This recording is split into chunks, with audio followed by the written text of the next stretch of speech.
Gaza, démission en cascade de 12 hauts responsables américains. Les 12 responsables du département d'État américain qui ont démissionné estiment que la politique américaine à l'égard de Gaza constitue un échec et est une menace pour la sécurité nationale des États-Unis. Dans une déclaration commune, diffusée hier, les 12 fonctionnaires de l'administration américaine qui avaient démissionné en signe de protestation contre le soutien de leur gouvernement à la guerre que mène Israël contre Gaza, depuis 9 mois, ont qualifié la politique américaine du président Joe Biden d'échec et de menace pour la sécurité nationale des États-Unis, et affirmé que la couverture diplomatique et le flux continu d'armes vers Israël ont assuré notre indéniable complicité dans les meurtres et la famine forcée d'une population palestinienne assiégée à Gaza.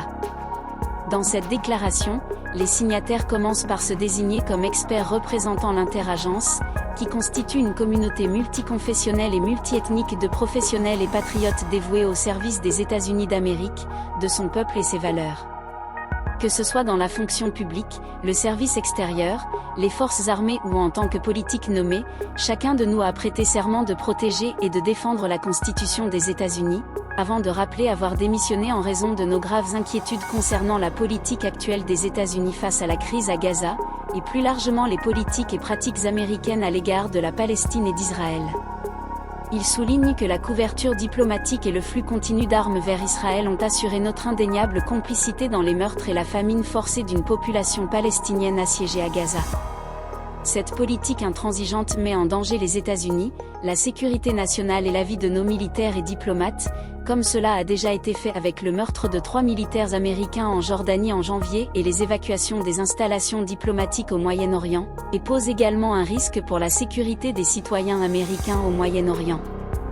Il rappelle qu'à ce jour, plus de 40 000 Palestiniens ont été tués, la majorité des infrastructures civiles et humanitaires ont été détruites, des milliers d'innocentes personnes restent portées disparues sous les décombres et des millions d'autres continuent d'être confrontés à une famine fabriquée de toutes pièces en raison des restrictions arbitraires imposées par Israël sur la nourriture, l'eau, les médicaments et d'autres aides humanitaires essentielles.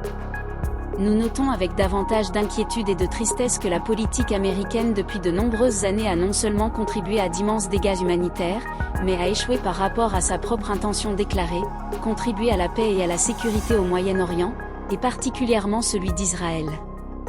Plutôt que d'utiliser notre immense levier pour établir des garde-fous qui peuvent guider Israël vers une paix durable et juste, nous avons facilité ses actions autodestructrices qui ont approfondi son bourbier politique, contribué à sa persistance et son isolement mondial.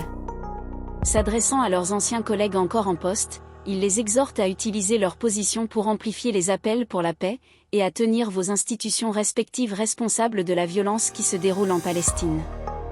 Il les interpelle en leur demandant de ne pas être complices, et les encourage à consulter vos inspecteurs généraux, vos conseillers juridiques, avec les membres appropriés du Congrès, et via d'autres canaux protégés, pour remettre en question la véracité et/ou la légalité d'actions ou de politiques spécifiques. Cette lettre a été publiée alors que le journal britannique The Guardian publiait un rapport qui affirme que le président a échoué politiquement et moralement dans sa gestion de la guerre israélienne contre Gaza, et a fait preuve d'une faiblesse déconcertante face au Premier ministre israélien, Benjamin Netanyahou.